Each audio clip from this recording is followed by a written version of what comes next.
Hi student, इस question में बोला है in a given circuit a charge of 80 microcoulomb is given to the upper plate of 4 microfarad capacitor. Then in steady state, charge on upper plate of 3 microfarad capacitor is. अच्छा, ये जो 80 microfarad है ये यहाँ पे है, इस प्लेट पे है। अब इस प्लेट पे अगर 80 माइक्रोफैरड है तो इस पर कितना हो जाएगा, इस प्लेट पर -80 हो जाएगा। अब आपसे बोला कि इस पर कितना चार्ज होगा। मान लेता हूँ कि इस पर चार्ज है Q और इस पर मान लेता हूँ कि Q डैश। अब अगर देखा जाए तो स्टार्टिंग में कोई चार्ज था नहीं।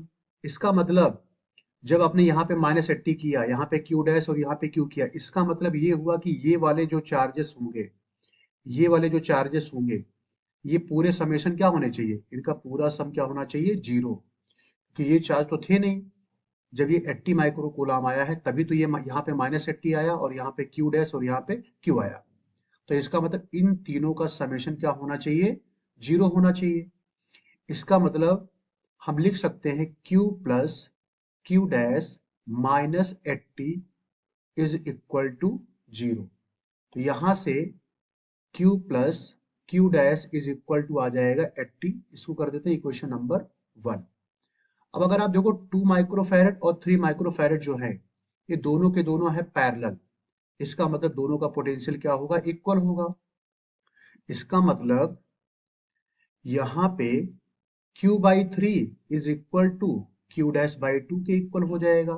यहाँ का पोटेंशियल हमने यहाँ के पोटेंशियल के इक्वल कर दिया क्योंकि दोनों आपस में पैरेलल थे।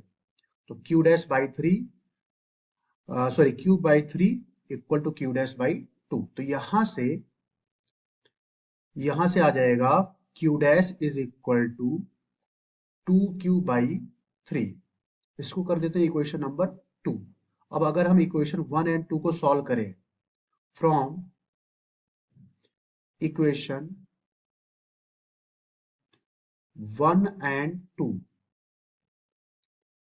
Q प्लस Q डैश की वैल्यू आई है 2Q/3, तो ये रख दो, इज इक्वल टू हो जाएगा 80। तो यहां से क्रॉस मल्टीप्लाई करें तो ये हो जाएगा 3Q plus 2Q upon 3 is equal to 80। तो यहाँ पे 3Q प्लस 2Q हो जाएगा 5Q इक्वल टू 80 इंटू हो जाएगा 3 और Q इक्वल टू बन जाएगा ये 80/5 इंटू 3। तो 80/5 जो होगा ये हो जाएगा 16 इंटू 3, यानी कि ये आ जाएगा 48 माइक्रो कूलम।